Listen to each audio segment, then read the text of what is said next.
Fam, what's good? It's your boy Thou, FamOverTV. Appreciate everybody tapping in, liking the channel, subscribing, sharing, showing love, coming back, watching the videos, enjoying the content. Everything here is for entertainment purposes only. You can always comment, what I'm saying, email us or something if you got an idea or want us to, want me to react to a video or something. Just let me know. I'll make it happen. But today we got some crazy videos, some videos that make you be like, wow, man, like it's crazy. Let's get straight into it though.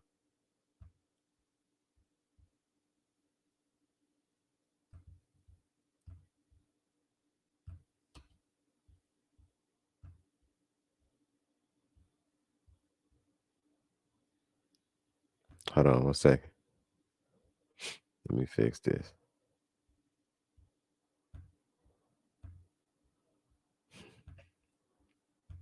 There's always something going on. It can't never just be perfect, you know what I'm saying? But here we go, y'all. Between 1924 and 1950, Georgia Tan kidnapped more than 5,000 newborn infants and then sold them to the ultra-wealthy on a nationwide black market child trafficking network. More than 500 of those infants would die before being sold due to abuse, neglect, disease, and malnutrition. Some of the babies were ripped from their mother's arms right off the streets in broad daylight. They were kidnapped from churches and daycare centers where they may have been playing. In most cases, the infants were taken directly from hospitals after doctors handed newborns over to people they thought were nurses, but they were actually criminals disguised as nurses, all part of a massive black market that sold babies. High-ranking politicians ensured Georgia Tan was protected so that she could continue selling infants to the highest bidder. And as unbelievable as all of this sounds, it is 100% true. Check this shit out. Tan pulled off her brazen scheme through operating the Tennessee Children's Home Society, a society which, on the surface, was doing the Lord's work, finding homes for orphaned children. In reality, it worked as a cover for Tan to funnel children into her care, only for her to turn around and sell them on the black market for extreme profit. In the nearly 30 years Tan and the society were in operation, she managed to kidnap and sell an estimated 5,000 babies. These weren't orphaned children placed under her care. They were stolen right from under their parents' noses. How? How could anyone get away with kidnapping and selling children for nearly 30 years right here in America? She did it with help from friends in high places. She took children who came from poor families, for the simple reason that poor families at the time didn't have the necessary resources to search for one of their children should they go missing. If families did file a report, Georgia Tan would have it handled by her close friend E.H. Crump, a powerful tycoon and the so-called boss of Memphis. Crump would make sure the reports of missing children were ignored. She also had an elaborate system for taking newborn babies from hospitals and mental wards, bribing doctors and nurses to help protect the children, and then tell their unsuspecting parents that their baby was stillborn. Tan would take off with the baby, with the child's parents believing their newborn to be deceased. She even had a system for snatching children right off the street. She took children from churches or daycare centers while they played with their friends. They'd end up in the arms of a uniformed social worker under Tan's employ, and they'd never be seen by their birth parents again.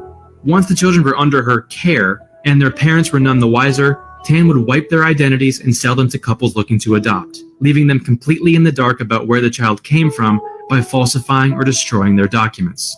Tan pocketed millions of dollars selling children to out-of-state couples, charging a $5,000 premium on out-of-state adoptions.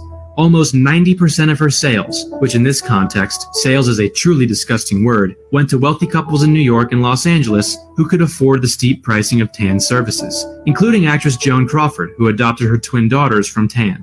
It should be noted none of the adoptive parents had any chance to suspect what they were doing was wrong. On its face, Tan's operation was a legitimate adoption agency.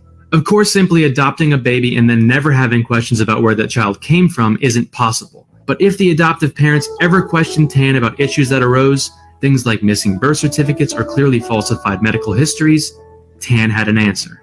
If the new parents ever had any suspicion that anything fishy was going on, Tan would threaten them with legal action through one of her major accomplices, family court judge Camille Kelly. Judge Kelly used her position of power to sanction Tan's activities and threaten the adoptive parents with taking away their adoptive children if they continued to make a fuss or ask questions. They would also be threatened with being roped into whatever legal ramifications Tan may or may not have faced. I mean, they did use her services, so technically they were involved in an illegal enterprise themselves. And here was a judge telling them they were complicit. Needless to say, this blackmail coming from the US judicial system itself made a lot of folks go quiet.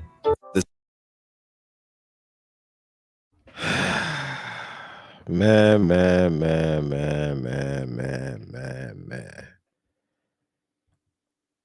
So this lady was disguised as an adoption agency a long time ago. Basically, she was human trafficking. And I'm sure she was getting all, probably little black kids. I'm sure back then, like they said, you didn't have the money to even look for a kid if they was gone or anything, and it wasn't no social media, none of that back then. So it was super hard, and she was taking these kids. Just imagine if you was just imagine if you was like shopping with her and you like, I want to adopt a kid, and she go get a kid for you, and it's a kid that she didn't stole. Like, man, it's crazy, man. Super crazy, y'all. Let's get into it.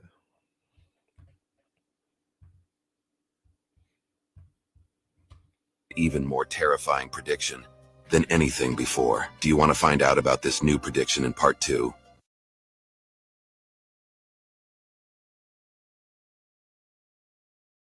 The Simpsons once again prophesied some crazy things.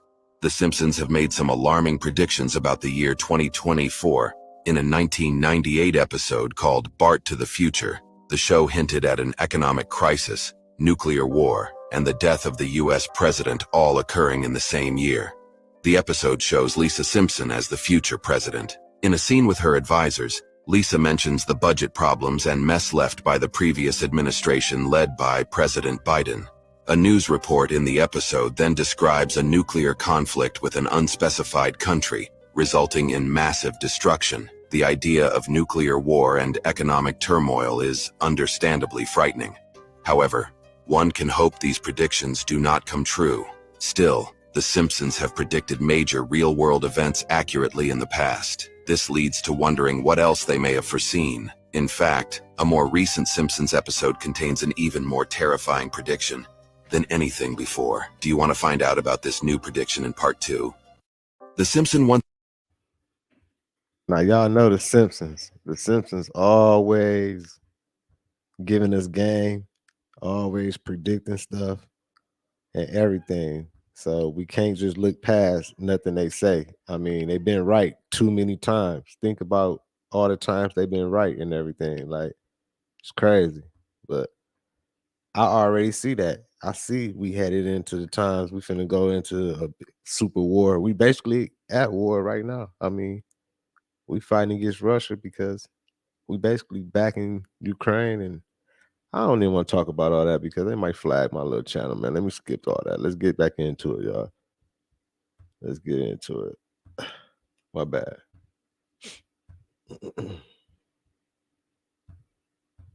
Yeah, I know how these people get. She was silenced. Was she on the verge of releasing something that someone didn't? All right, this video crazy. This video about Anne Hitch. I don't know if y'all heard about her.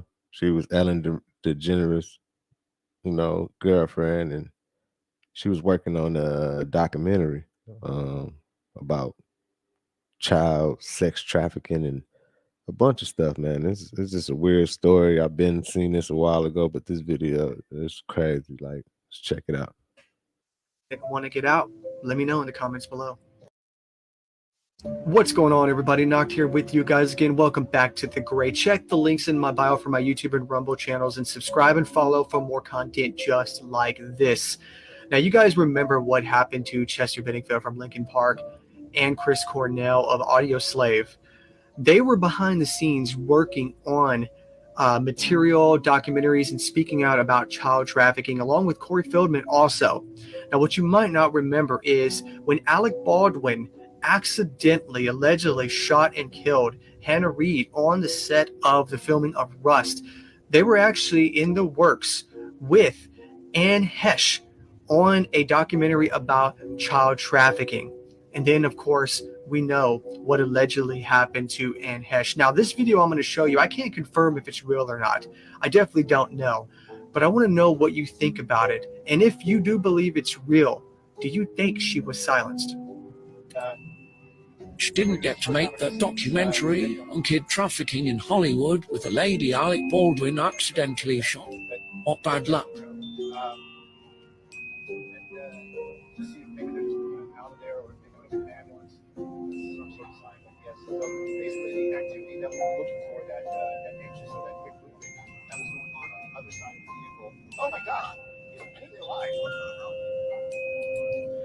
Very strange, guys. Do you think that's real? Do you think that she was silenced? Was she on the verge of releasing something that someone didn't want to get out? Let me know in the comments. Did y'all see that? I know y'all saw that. No, that's a crazy story. Like super crazy story. I don't even want to get into it, but y'all do your research on that story. Did y'all see how she popped out of that? I don't know if that's a body bag or a burn bag, like from burn victims or something, because you see, she looked like she was alive to me. She popped out of there. I don't know what they saying it is, but man, that's crazy. Then they was working on that documentary. One of the people on the set get killed accidentally when Alex Baldwin shot her. I don't even know how that's supposed to work, because I'll be working on films and everything, and like I don't even know how you like kill somebody on like what why was it a real gun there? Like, man, it's crazy, y'all. It's crazy, man. Let me get back into it though.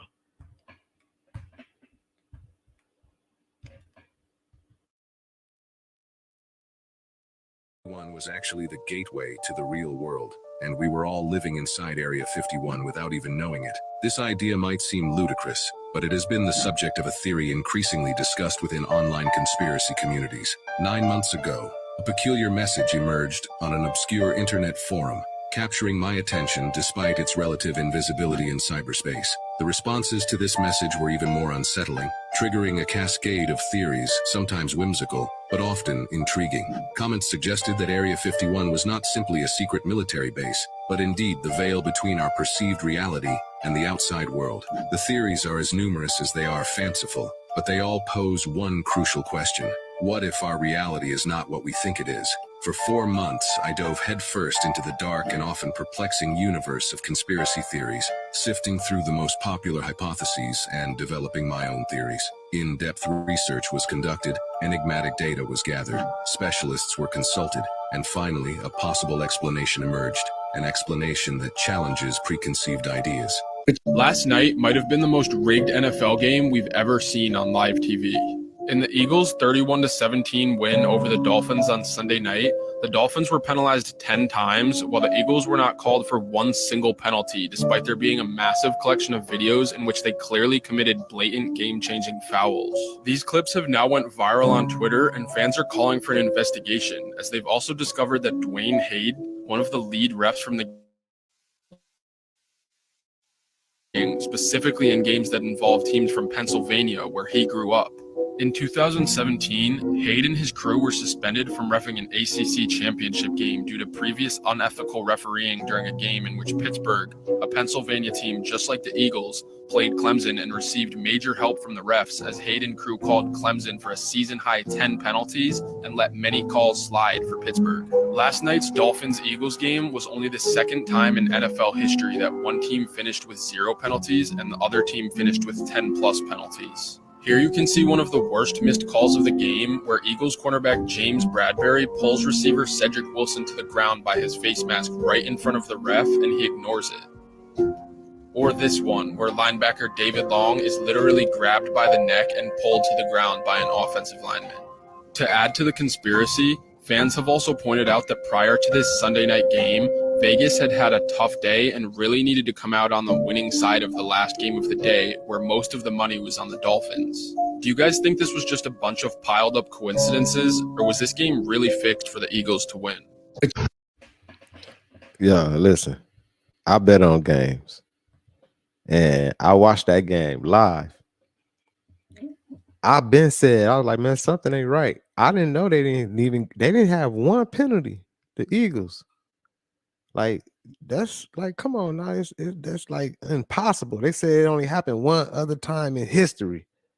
That's like impossible. They didn't have no penalties, and it was so many blatant penalties. Like, they was holding, doing everything, and I bet on it. But that's, you see the ref, he was crooked anyway. You know, them refs over there in Pennsylvania, Boston, all over there, they all like, you know, they be on that. They be on that. They be, you know, insider betting and all that, letting everybody know the nudge. And that's how they can throw a game. All they got to do is call all the penalties on one team, and you nudge a game. You giving so much of an edge to the other team. It's like, it's crazy. And I bet on the Dolphins. I knew something was wrong. I took the points. I'm like, man, like, after watching the game, yeah, it was set up. Y'all let me know what y'all think below, man. Comment, man. Like, share this. Appreciate it. Let's get back to it.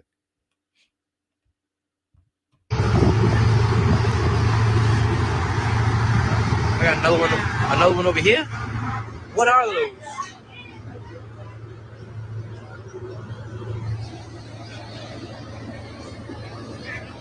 What the fuck's going on?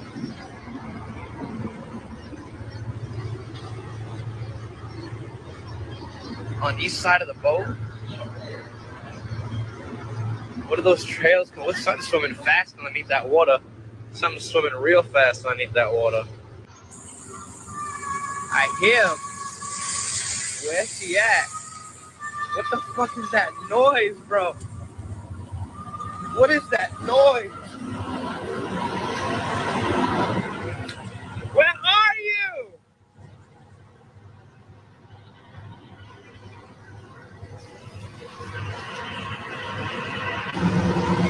This is crazy. I heard it. I heard it. I hear it.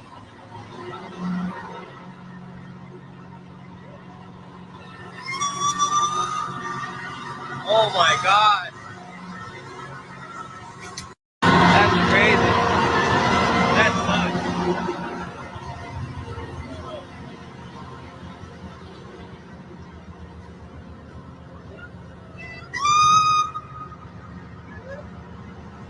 Part 2 Mermaid followed him. Just finished another fishing trip.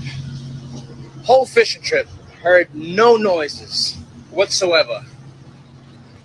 Until we got into unload. Peep this video. Crazy. At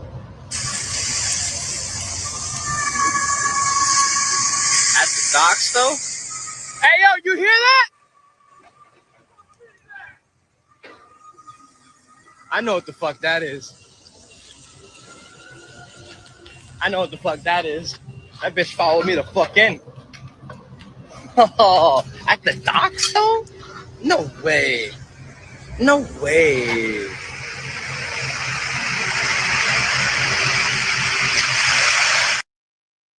You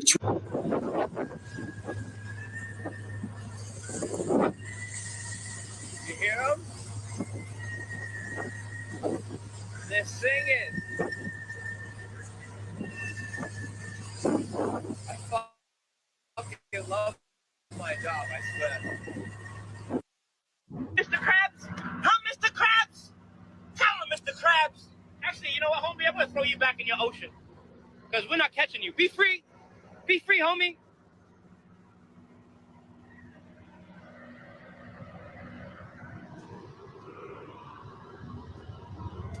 Sometimes you gotta let him free, you know? Sometimes you just gotta let him roam free. let's just. Well, I'm right back. Let's see if we can find. Oh, yo!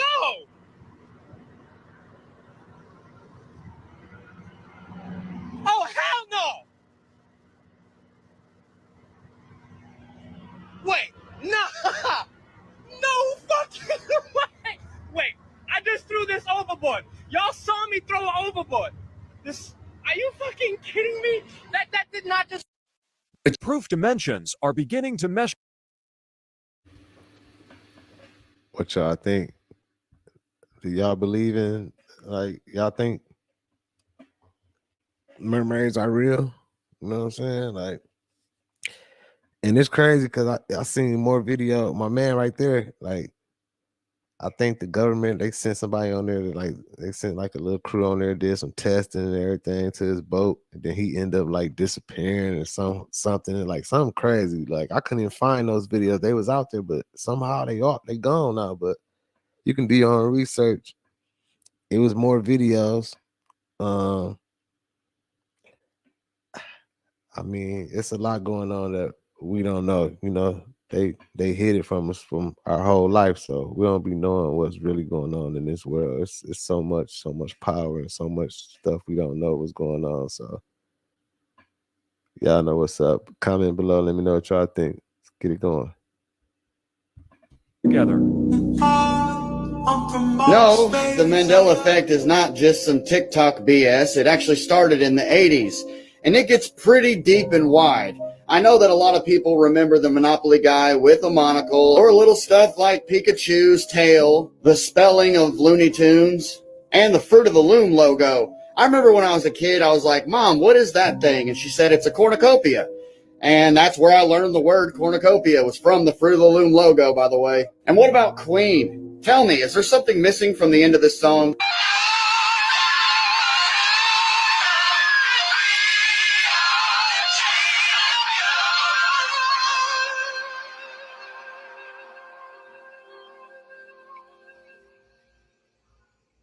All of you wanted to say, of the world, right there, and I know it. I like turtles. And that'll bring us to our next Mandela Effect. This is a Mandela Effect personally in my life, and you can choose to believe me or don't. I don't care. But this is a Mandela Effect that happened to me. You see this railing here for this turtle dock? I had one of these turtle docks for my turtles, and I used to take this apart, this railing. I'd take it out of there and clean it all the time, and it was metal. And I could remember the tinking of the metal on the sink as I would clean this and put my turtle dock back in.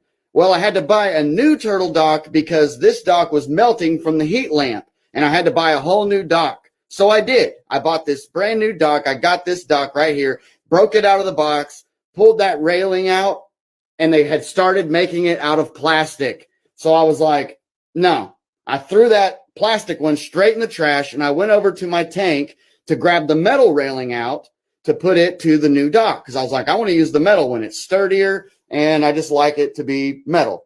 Well, I went over to my tank, and I went to grab it out, and sure enough, it was plastic too. So if you have any personal Mandela effects like that have happened, please put them in the comments or make a reply video about it. I want to know. And here's another thing about the Mandela effect. Quit trying to find proof for the Mandela effect. There will be no proof. Here, the thing is, right now we live within a timeline or a universe where this Monopoly guy never existed. So we cannot find a Monopoly box with him on it living within a timeline or a universe where he just simply was never put on a box with a monocle. So it is actually impossible, if we are talking about timeline jumps or even time travel, it is impossible to be living within a timeline where something had never existed in the first place and finding evidence of it. Do you understand what I'm saying? All we have is our own memory as that proof. Do you trust your memory? Do you trust what you saw with your own eyes in another timeline? All we have brought is our memories with us if it is timeline jumps, which also makes me think about these God versus no God debates. Like, if you're debating someone who does not believe in God and they're like, prove it, prove it, prove it. Well, if you had a Holy Spirit experience, anything like me, well, He proved himself to me in a way that it was so personal to me. It's evidence to me. But the thing is I can give my testimony, but my testimony is no evidence to you. When God revealed himself to me, it was personal and it was evidence for me building our personal relationship. So I can't use my evidence. I can use a testimony and people can choose to believe it or not believe it, just like the turtle doc. I told you about my turtle doc experience. You can choose to believe it or not believe it. That's up to you. And that's fine. Same goes for the Mandela experience. All we have is our memory. Now, when we're kids, we retain information in a different way. From age 1 to 5, we are a sponge. And our memory, we can trust that. You know, we have memories of things as children that we know for a fact, especially when kids repeat stuff. We're a sponge and we repeat it. This is the song that never ends. I walked around singing that, driving my mom crazy when I was little. And it was never. It wasn't doesn't. It wasn't doesn't, dog. Here are some Mandela effects that you probably don't remember. So many people remember Jackie Robinson as breaking the MLB color barrier, but it was actually William White in 1879 who was the first black baseball player. However, he was a closeted black man, and the first openly black baseball player was Moses Walker in 1883. Quick, how many people were in the car when JFK was shot? Not 3, not 4, not 5, but 6 people. It was a modified car with 3 rows for his wife, 2 Secret Service agents, and the Texas governor and his wife. You probably remember Shaggy as having a protruding Adam's apple, but he doesn't actually have one at all. The Raisin Bran son has glasses, right? Wrong, he doesn't actually have any glasses. Many people remember the Mona Lisa to be fairly stoic in expression with a slight smirk on her face. She actually sports a pretty noticeable smile. Popular to contrary belief, this isn't the Starbucks logo because she actually has a star where the tip of the crown supposedly is. And lastly, you see this every day, but what's the correct order for a traffic light? If you said green on top, you'd be wrong. Pretty cool, right? This will make you question reality. Here's more proof that we switched timelines. This is part 3. What brand do you think of when you see these pizza rolls? Yeah, I'll give you a minute. Now, if you're from my timeline, you would have said Tostinos. It's Totinos. Where did the S go? And you guys know Jordan sneakers, right? The logo always had shorts, but supposedly it's always been pants? How does that even make sense? Who plays ball in pants? And wasn't the Mississippi River the longest river in the U.S.? Well, supposedly it's the Missouri River. And we all know the song, We Are the Champions. We all remember the ending of the song. He goes, we are the champions of the world. But that's not the ending lyrics. It just ends with, we are the champions. We are the champions.